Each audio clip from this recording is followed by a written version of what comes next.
up happening is that when I graduated from high school, I went on a 1-year exchange and I moved to Japan. And in Japan, this is particularly because I was very interested in the Japanese language and Japanese culture.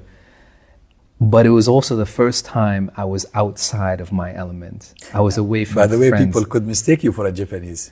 It's possible. I mean, obviously over there they would never. They knew I was a foreigner. Oh, really? They could tell? Oh, absolutely, absolutely. I wouldn't be able to tell. They can definitely tell I was a foreigner.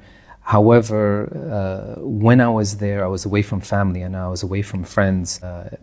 Once I arrived, I found myself in between my classes of learning the Japanese language.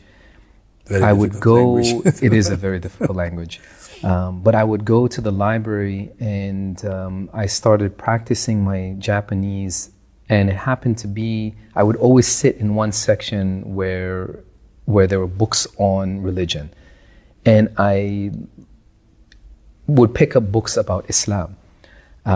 When was that? Around when? This is around 96. Yes.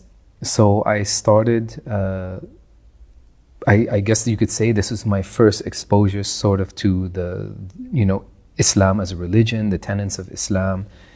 And very quickly, I felt myself drawn to what I found there, and by the end of 3 months in Japan, or at least the end of the first 3 months in Japan, I already consider myself Muslim. Oh, really? Yes. Now, of course, with the history that I love so much, learning about history, that together with these readings that I did in Japan,